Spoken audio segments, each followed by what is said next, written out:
Eto po ang ating magiging topic muli for today. Sara, nakahanda sa Davao. Nako, mukhang may niluluto po sa Davao, may manunumpa sa Davao. Yan ang didiscuss natin. Pangalawa, militar, sasali sa sigaw ng taong bayan. Exclusive interview. Pangatlo, Hawaii, kumakaway. Kaway tayo sa Hawaii. Ayan. Naku, may malaking pasabog. Hawaii, i-ready nyo na. Pangapat, Pulong, Sandro, Boxing, Part 2. Ayan. Kung yung kay Baste at saka kay Torre hindi natuloy dahil si Torre ay nagboxing mag-isa. Ito, Pulong, Sandro, Boxing, Part 2. Okay? Hindi na po natin pagtatagalin pero bago tayo dumiretso sa ating topic, wag pong kalimutan, nagpapaalala muli si Coach Oli, i-like nyo po agad-agad itong vlog na ito pagpasok pa lang. At nagpapaalala, higit sa lahat, konting lambing lang po sa mga hindi pa po subscriber ng channel na ito ni Coach Oli. Sana po kayo po ay magbigay ng konting panahon, subscribe po kayo ha. Maraming salamat po. Ito na po, sisimulan natin dahil kay Coach Oli, ang bida ay ang balita. Eto, pag-usapan muna natin itong si BP Sara, ano kayang ginagawa sa Davao?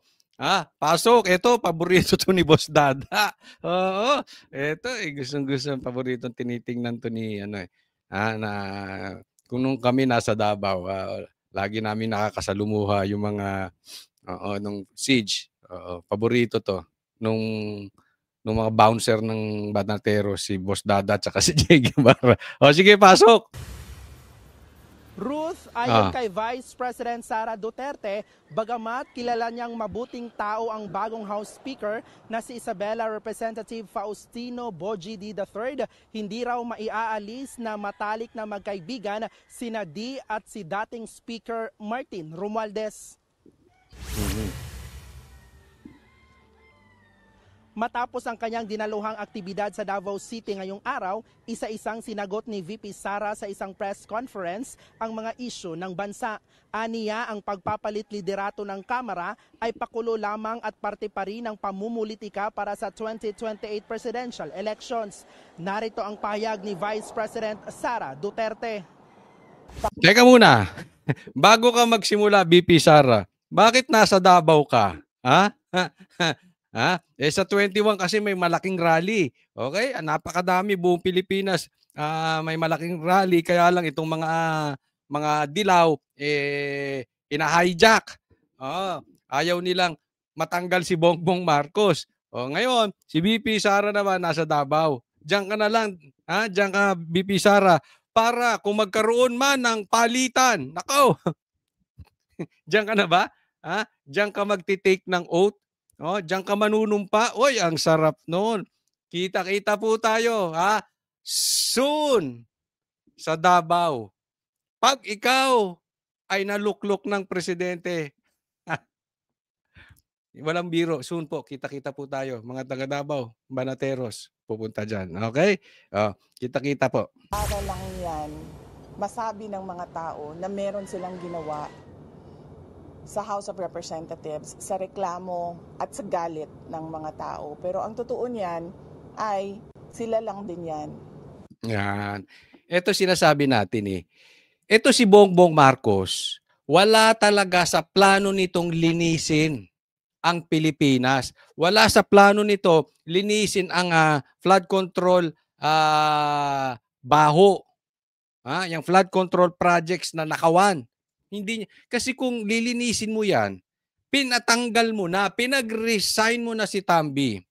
Dapat pinalitan mo na ng independent. Bakit? Kung talagang malinis ang budhi mo gusto mo magkalinisan, bakit hindi mo ilagay dyan si Kiko? Diba? Ba't di mo ilagay dyan si Pulong? Yung alam mo, na pag tiningnan ng taong bayan, sa tingin nila, magiging patas. Ito ay muling ito yung parang ginawa mo, Bongbong Marcos. Hinahamon ka ng drug test. Bigla kang naglabas ng resulta na ikaw ay meron ng drug test sa St. Luke's. Hindi eh. Kaya mo ginagawang magkaroon ng palitan dyan para malinis. Malinis ang pangalan mo at ni Tambi. Hindi para for optics. Bongbong Marcos, you are nothing but an optics. Puro ka optics, optics, optics. Masabi lang, mema lang. Diba? Yung drug test, mema mo lang yan yung sa St. Luke's eh. Parehas na parehas ito. Kaya tayo mga Pilipino, huwag tayong aasa. Huwag tayong papabilog until merong makulong si Saldi, si Tambi o si Bambi. si BBM. Wala lahat yan. Nakikita nyo, hindi nila inaayos. Ang inaayos lang nila yung imahe nila. Grupo lang din yan ni Martin Romualdez, ni Sandro Marcos, and of course, syempre, papunta na rin yan kay BBM. Diba sila din eh. Ulitin ko, nagpapaalala tayo. Sa simula pa lang, sinasabi na natin, wag mo nang hayaan yan si Tambi. May katarantaduhang ginagawa. Inantay mo na sumingaw yung baho na ginagawa na hinayaan mo rin ng 3 at 4 na taon. Kinunsinti mo. Tapos ngayon bida-bida ka. Ay yung kay Puno, bagamat sabi ko sa vlog ko, bigyan natin ng chance. Pero malakas po ang aking paniwala. Kampi-kampi lang yan. Tingnan mo. Walang madidiin dyan. Hindi madidiin si Tambi, hindi madidiin si Bambi. Si BBM. O yan na, para may rhyming. Bambi, Tambi, Zaldi. O, mga magnanakaw.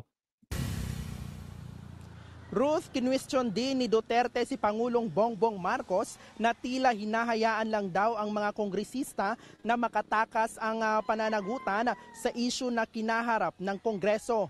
Narito ang pahayag ni VP Sara. Definitely, there is no stability at all with regard to our government institutions. Hindi lang ngayon, even before. We saw how they abused the power and the institutions for their gains.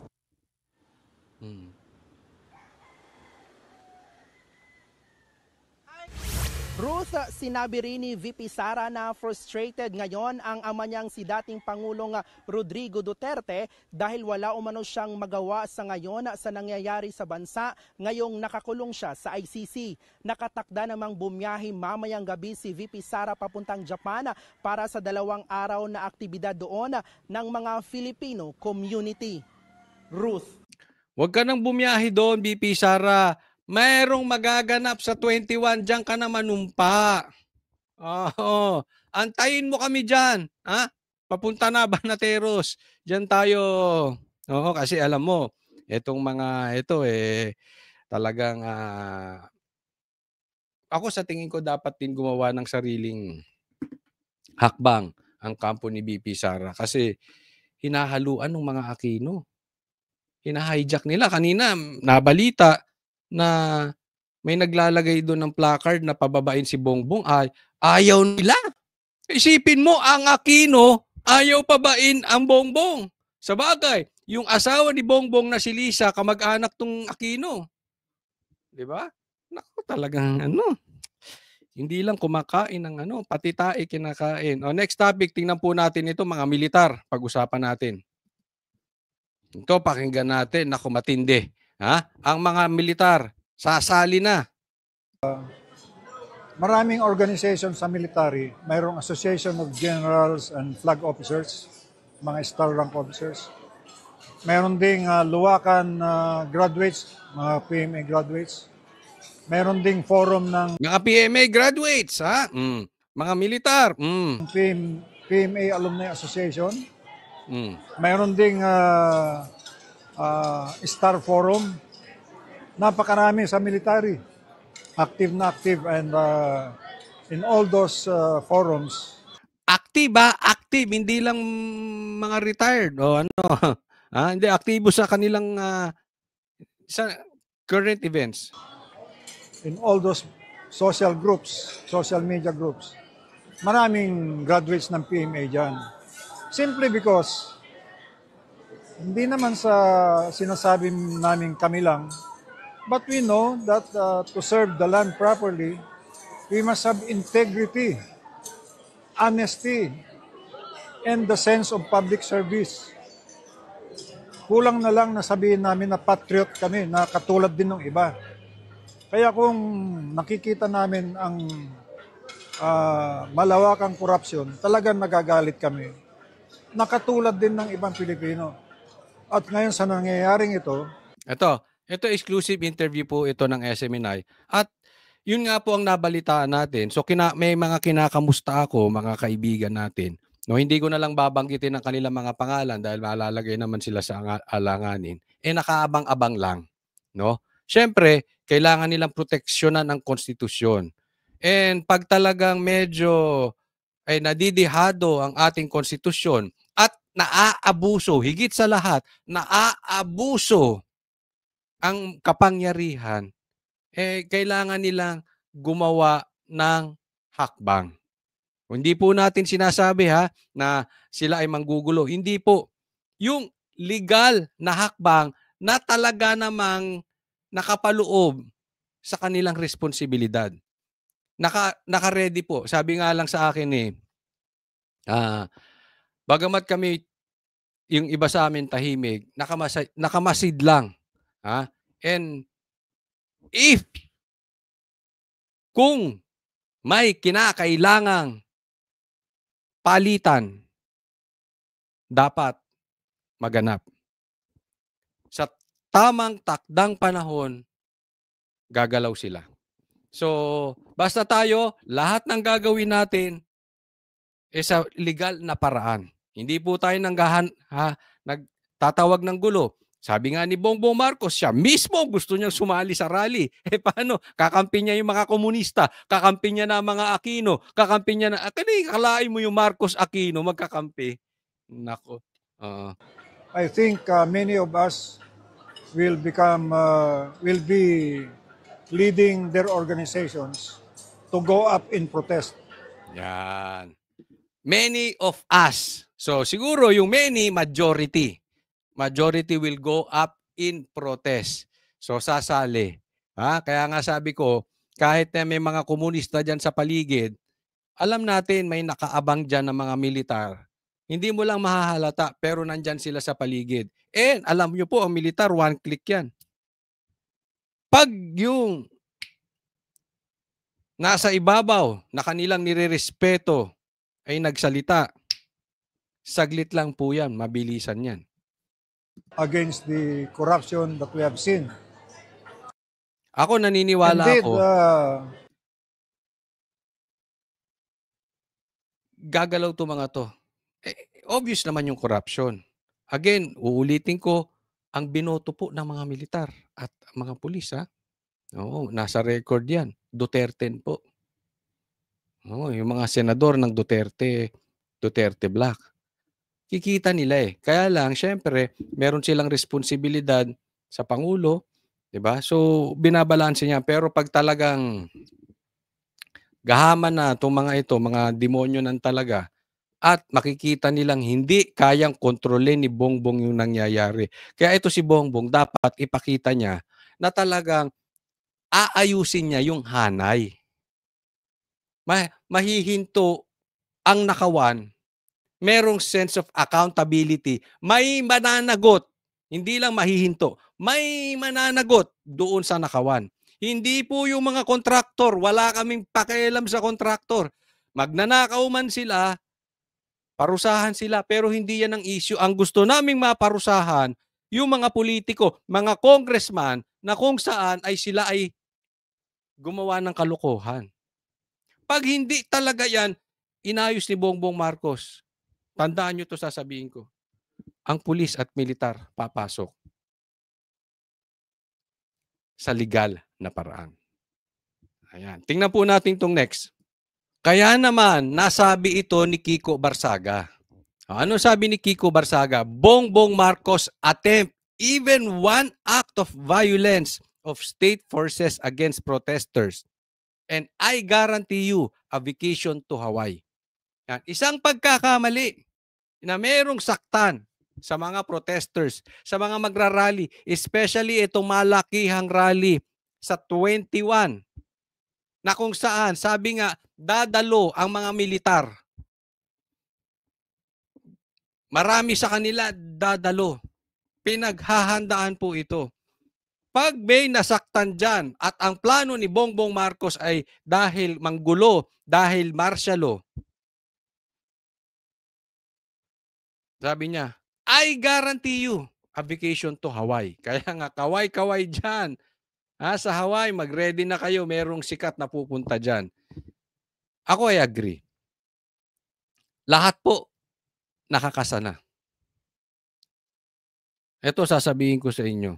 Meron ng paghahanda ginagawa ang bawat grupo. Ulitin ko, baka sasabihin nila, sedition. Hindi po. Paghahanda sa legal na paraan. Hindi po kami maghahanda ng illegal. Puro legal. And ang nadidinig ko, kaliwat kanan ng paghahanda ng bawat grupo. Sa katunayan, bukas may panawagang gagawin. Yan. Mamaya lang, magkikita-kita. Sa anong plano? Si BP Sara nasa Davao, tapos pupunta ng Japan. Lahat po ngayon gumagalaw, nagpaplano. Yung iba hindi nyo lang nakikita sa screen. But definitely, minsan yan ang nakakatakot. Yung behind the scene, off the stage ika nga. Yan ang nagpaplano. Kita nyo ngayon, na-demanda si Boying. Di ba? Dinamanda ni Baste. Di ba? May gumagalaw na puwersa. Bakit? Nakikita na nila yung pang-aapi. Yung militar, pinakita ko sa inyo kanina. Kaya very possible ito. Itong sinasabi ni Kiko Barsaga. Diba? Nung nagsalita siya, matatanggal ito. Si Tambi. Nag-resign. Posible ito. Abangan natin ito. Konting tiis, mga kababayan, makukuha na rin natin ang ating tagumpay. Basta kapit-kapit lang. Next po tayo. Kaya naman, eto bigyan natin ng matinding pansin ito. Ito, for me, this is very important. Excuse me. Basahin ko lang. Kung tunay kang malinis at gentleman, magpa-hair follicle drug test kaya muna kayo ng daddy mo.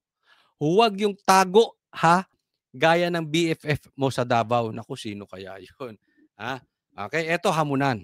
Anong konteksto nito? Kasi, binanatan ni Pulong si Sandro na ang naglagay lang naman dyan kay D ay si Sandro din. Sila din lang naman yan. Huwag tayong maglokohan. Sandro, kabata-bata mo na, sinungaling ka pa. Sa bagay, kung ganun ang magulang mo, anong ituturo sa iyo niyan? Hindi magsinungaling din. Diba? So, nainis siya. Binanata niya to si Pulong. Oy, kayo nga, meron kayo dyan 50 billion ata. Dyan sa flood control projects. So, bumanat siya kay Pulong. Sabi may resibo yung si Pulong. Hindi ghost projects. Sabi ko nga, kami Banateros pupunta sa Davao, kukunan namin yung mga magagandang proyekto na ginawa ng Administrasyong Duterte. Hindi po yan nakatago. Ngayon nangyari. Ikaw, doon sa syudad mo, sa tingin mo, ipagtatanggol ka ng mga kababayan mo? Masasabi nilang, umasenso yung lugar nila o yung bahay lang yung umasenso. Sa Davao, ipagtatanggol lang Duterte. Bakit? Hindi man sila perfect. Hindi man sila perfect family. Sino ba ang perfecto sa atin? Not me, not you, not everyone else. Pero yung trabaho nila sa publiko, nagagawa nila. Meron po hindi ghost projects. Kaya sumagot to si Pulong. Magpa-drug test ka. Alam mo malaman to eh. Bakit? Kasi ang inaasikaso nyo magtatay. Ikaw Sandro, pati yung tatay mo. Ang inaasikaso nyo ay optics. Hindi nyo gustong maayos talaga ang bansa. Gusto nyo iligtas ang sarili ninyo. Gusto nyo yung imahe ninyo malinis. Kasi kung gusto nyo talagang ayusin yung bansa, dapat hindi si D ang pinapalit nyo. Ang gusto lang ninyo, optics. Kaya naman ang hamon niya sa'yo, drug test. Kasi kung gusto nyong malinis ang bansa natin, hindi pwedeng addict ka, Sandro. At higit sa lahat, hindi addict ang tatay mo. Huwag natin ayusin yung panglabas. Huwag natin ayusin yung imahe. Ayusin natin yung totoong katauhan ng bawat isa. Dahil ang problema ay yung katauhan ng tatay mo, Sandro, katauhan mo at katauhan ni Tambi at Saldi. Yan ang problema ng bansang Pilipinas. Kaya nga hinahamon ka niya eh. Ang ano kasi nito kay Sandro, sumagot-sagot eh. Hindi, ito, totoo lang.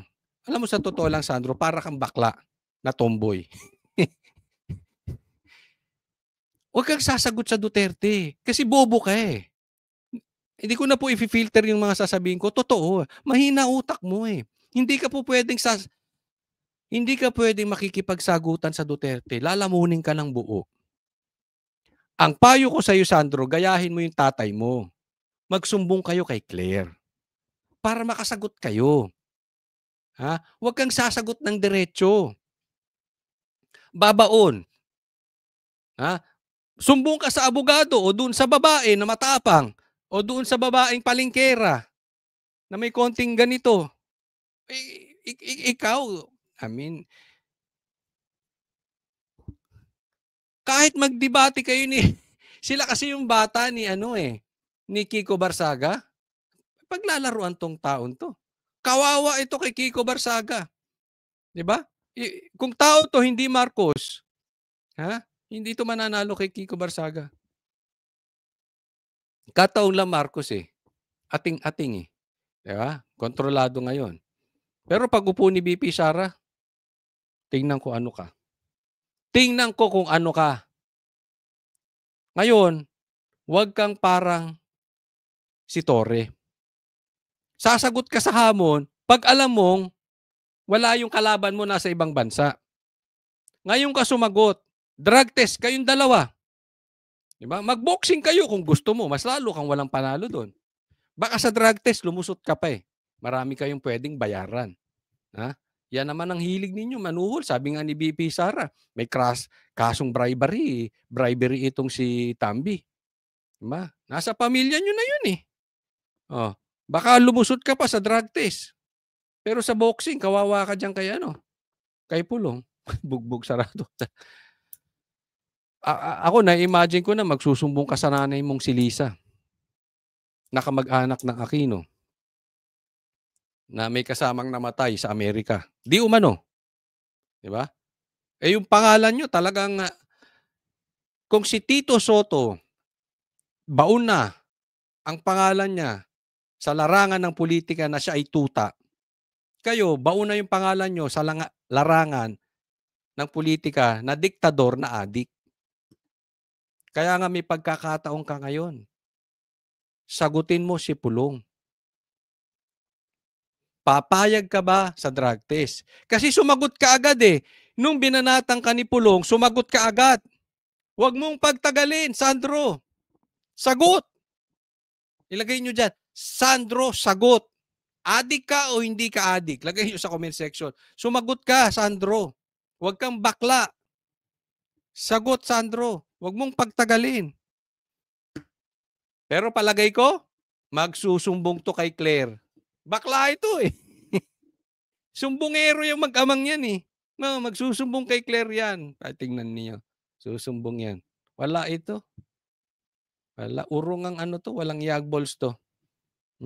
Palagay nyo magpapadrug test? Malabo. O, next tayo. Isa pa. Tingnan mo yung tatay naman nila. Weak din. Talagang weak to. Magtatay na to eh. Marcos joins volunteers in serving meals at walang gutom kitchen. Eto si Marcos. Nagpe-prepare ng pakbet tuwing kinakabahan. Naaalala nyo? May debate. Naalala nyo yon? May debate. Hindi siya makakasama sa debate. Bakit? Bobo to eh. Mahina utak na ito. Di ba? Kasalanan ni Cayetano yun. Kasi nung nagdebate sila ni Cayetano, naaalala nyo? Binastos to. Kinain ng buhay. Ha? Parang hindi pa nag-aalmusal si Cayetano. Kinain buhay talagang kawawa, supalpal. Inalisan ng pagkalalaki to si Bongbong Marcos. Ganyan po nangyari dyan. So, na-expose siya. Mahina ang utak. No. So, may debate. Anong palusot nila? Nung team niya. Naku, kilala ko yung mga team mong gumawa ng palusot na yon. Huwag nga ako. Ay, sus, nakausap ko sila. Anong sabi? Takot ka. Anong ginawa mo? Kunwari may cooking show ka. Meron kang prior arrangement. Nag-cooking show. Nagluto ka ng pakbet. Pinagpaliban mo yung debate dahil magluluto ka ng pakbet. So, alam na natin ito. Pag may tinatakbuhan tong mama na ito, magsaserve ng pagkain. Magluluto ng pakbet. Ito na naman siya. Ano kaya ang tinatakbuhan nitong tao na ito? Siguro yung... Kasi maraming nagsasabi, damay ito sa flood control projects eh. Oo. Nakinabang daw, di umano rin itong mama na ito. Nakinabang yan. Hindi po pwedeng hindi. Sabi nga ni Pulong, andun yung anak mo sa Congress, hindi nagsasalita, tahimik, alangyag balls. Ikaw din, pumirma ka, tahimik, for 3 years, 3.5 years. Ngayon pumutok, ang ingay nyo mag-ama. Diba? Yung sabi, si Bongbong Marcos, ayaw humarap sa katotohanan. Ang issue lang nitong si Marcos ay optics, optics, optics, optics. Imahe, imahe, imahe. Yan. Kita na natin may trending na siya. Diba? Pag may tatakbuhan, gagawa ng gimmick na pagkain o luto. Takbo, pakbet. Takbo, pakbet. Debate, pakbet. Flood control projects, pakbet. Ayan. Diyan mo makikita. Kinakabahan na si Bongbong Marcos. Next tayo. Ito, papakita ko talagang mana-mana sila. Again, another optics. Kung optics yung tatay, optics din yung anak. Kung adik ang tatay, adik din yung anak. Kung takot sa drug test yung tatay, takot din sa drug test ang anak. Hindi ko po sinasabihan kayong adik. Pero, it follows. Pag duwag ka sa drug test, adik ka. Tama o tamang-tama, Sandro? Pakinggan natin. Representative Marcos hinamon si Representative Saldico na umuwi ng Pilipinas. Wow! Sabi niya, I am gonna be the first one to tell you that he should come home and face any and all the allegations against him, ani ni Marcos. Nung gustong paharapin to si Saldico, hinarang-harang sa TRICOM. Tahimik ka. Animal. Nilolok. Ginagago nyo talaga kaming mga Pilipino. Sa bagay, hindi nyo magagago mga DDS. Ang nagagago nyo yung mga Aquino. Nagagago nyo yung mga Dilaw. Magagago nyo mga komunista, mga NPA. Pero kami hindi. Ayaw nyo mabanggit yung pangalang Saldico? Nung nag-resign si Tambi, nagsama-sama na kayo. Pauwiin siya. Dati ayaw nyo. Humarap si Saldi. Bigla-bigla nagbago kayong lahat. Gusto nyo nang umuwi si Saldi? Ang gago. Ang gago nyo. Anong gagawin nyo? Gagawin yung fall guy si Saldi? No. So, para sa kanya, dalawa to eh. Posibleng meron ng instruction kay Saldi, huwag kang aalis, huwag kang papahuli dyan. Huwag kang uuwi. Diyan ka lang. Pero lahat ng bintang, ibibigay namin sa'yo. Tapos, hindi ka naman mahuhuli, nandiyan ka kung saan ka man lupalom ng mundo. So, malinis si Tambi, hindi mapaparusahan. Malinis si Bongbong, hindi mapaparusahan. No. So, gainful time ka. Anyway, enjoy your life. You have jets. Yung anak mo, nag-e-enjoy sa kumakain sa kung saang-saang mamamahaling restaurant. Meron kayong mga bags, expensive bags, luxury cars, etc. etc. Mamuhay ka dyan na maayos. Hayaan mo nang mabaho yung pangalan mo. Hindi ka naman makukulong. Hindi kayo makukulong. Hindi sila makukulong. Yung mga Pilipino malulunod, bayaan mo sila. Yung ibang Pilipino magugutom, bayaan mo sila. Basta tayo, happy, happy, happy, happy. Everybody happy. Again, that is another optics from Saldi. Ay, from Sandro. Parehas din sila. O kaya, meron namang isang strategy. Pero I think this is very dangerous for them. Talagang pauuwiin nila si Saldi at lahat ididiin sa kanya. But the problem with that strategy, baka mapikon si Saldi gaya ng Diskaya.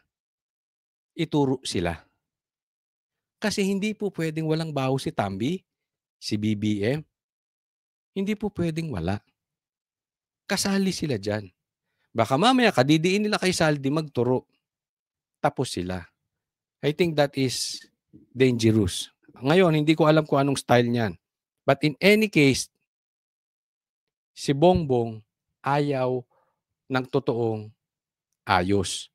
Kasi kung talagang niyang plano niyang gustong ayusin ang Pilipinas, hindi dapat si D ang pinalit kay Tambi, and at the same time, siya mismo magkusang loob. Mag-resign. Dapat mag-resign din siya. Diba? May obligasyon siya sa Pilipino eh. Nakinabang man siya ng limpak-limpak na salapi or for discussion purposes, halimbawa hindi siya nakilabang, dapat mag-resign siya kasi under his regime, nangyari yung sangkatutak, yung kakapalang grabe, sobrang gagahaman na nakawan, nangyari under his regime. So anong gagawin mo? Para maniwala ang taong inaayos mo, bitaw ka na. Let the one handle it. Kung hindi ka takot lang kay Lisa. Kung lang naman hindi ka takot. Pero alam ko takot ka. So hindi mo gagawin. Pero yun ang dapat mong gawin para makita ng taong bayan. 'Di ba? Ang dapat niyang gawin, mag-resign. Let someone na may credibility to handle it, the investigation, mag-hands off siya. 'Di ba? Yung ginawa mong ICI, ikaw rin ang pumili. Iimbestigahan ka ba niyan? Hindi, lalo't nasa posisyon ka. Try mo mag-resign. Doon maniniwala ang tao. And then before, pagka-resign mo, magpa-drug test ka. Ya? Kung gusto mo talaga ng optics at malinis ang pangalan mo, gawin mo yun ng totoo. Huwag pang gagago sa taong bayan. Huwag pang bubudol sa taong bayan. Diba? Gagawa ka na lang ng investigasyon, ayusin mo na. Pero sa tingin ko malabo. Malabo. Tingnan nyo na lang yung ginagawa ni Sandro. Nakikita mo na may instruction for them eh. May instruction to them na, ito idiin natin si Saldi. Kikita mo yung galaw eh. Idiin natin si Saldi and then bulahin natin ang Dilaw para hindi tayo idiin ng Dilaw. Bulahin natin ang Catholic para hindi tayo idiin ng Catholic. Yun na. So, magkakampi-kampi na sila. Sinong madidiin lang si Saldi? Posible si Tambi, pero baka malabo pa. Ang malamang-lamang niyan siya. Ang malamang-lamang ay. Okay. So, hanggang dyan na lang po tayo. Maraming salamat po. Nagpapaalala lang tayo. Huwag pong kakalimutan pag-like sa video na ito and mag-subscribe po. Maraming salamat po. God bless everyone. Kita-kits tayo muli sa susunod na vlog.